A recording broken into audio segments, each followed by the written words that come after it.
Nasıl 3 tane verecekti bana? Hiçbir şey okutulmamış gözüküyor.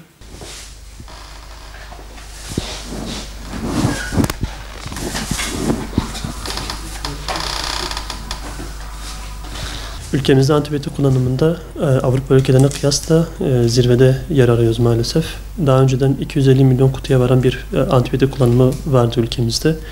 Reçetesiz antibiyotik satışı yasaklandığı için bu oran biraz daha düştü. 170 milyonlara kadar düşen bir oran var ama hala Avrupa'da en çok antibiyotik kullanan ülkelerden bir tanesiyiz.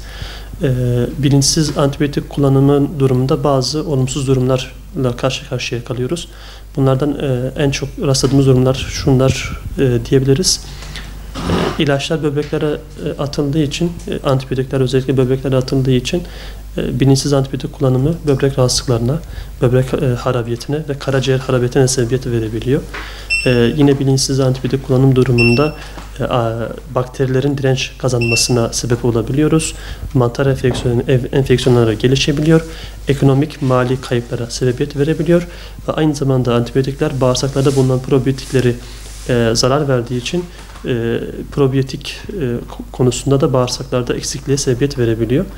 Bizim bağırsaklarımızda yaklaşık 100 trilyon kadar probiyotik bulunmakta.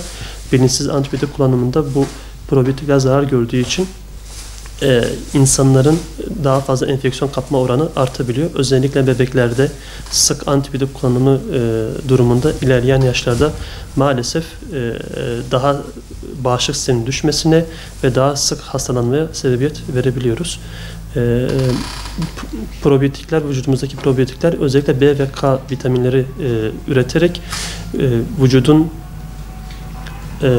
bağışıklık sistemini güçlendirir ve zararlı mikropların öldürülmesine de katkıda bulunur.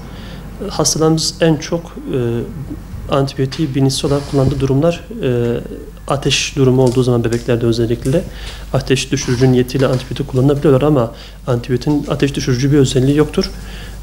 Sadece enfeksiyon durumunda kullanılması gerekir. Ama aynı zamanda ateşin yükselmesi vücudun savunma mekanizmasının geliştiğinde bir göstergesidir. Bu vücudun doğal bir refleksidir. Burada sadece aşırı ateş olduğu durumlarda bir ateş düşürücüyle yetinilmesi gereklidir.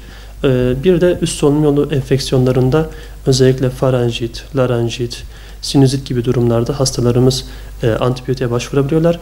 Ama bunların da %75'e yakın bir oranı bakteriyel değil de viral rahatsızlıklar ve bu durumlarda antibiyotik kullanımında hastalık geçmemekte. Aksine gereksiz antibiyotik kullanımı nedeniyle vücuda zarar verebilmekteyiz. Bir diğeri ise ishal durumlarında antibiyotik kullanılabiliyor. Ama ishal durumlarında yaklaşık olarak %10, %20'sinde antibiyotik kullanılması gerekebiliyor. Gerek kalan durumlarda maalesef antibiyotiğe gerek kalmıyor. Bunun yerine probiyotik tedavisiyle o ishal giderilebiliyor. Ve bir diğeri de nezle, grip şikayetlerinde vatandaşlarımız, hastalarımız antibiyotiğe başvuruyorlar. Ama bunlar viral hastalıklar olduğu için antibiyotik kullanımı maalesef hastalığı geçirmiyor. Akılcı antibiyotik kullanımını hastalarımıza tavsiye ediyoruz. Özellikle doktor kontrolü altında antibiyotikler kesinlikle kullanılmaya başlanmalı. Bir antibiyotik kullanıldığı zaman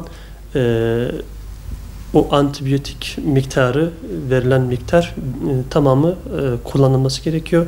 Özellikle antibiyotiğin saatlerine dikkat etmek gerekiyor. Antibiyotik saatlerine dikkat edilmediği zaman bakteride direnç meydana gelebiliyor. Onun dışında böbreklerle atılan antibiyotikler dediğimiz gibi böbreklerde atıldığı için özellikle böbrek rahatsızlığı olan hastalarda düşük dozda antibiyotik kullanmaya başlanması gerekiyor. Elimizden geldiği kadar doktorlarımız da tabii ki riayet ediyorlar. Geniş spektrumlu dediğimiz geniş antibiyotik gruplarının kullanılması gerekiyor. Hangi antibiyotik gerekiyorsa o dozdan başlanması gerekiyor diyebiliriz.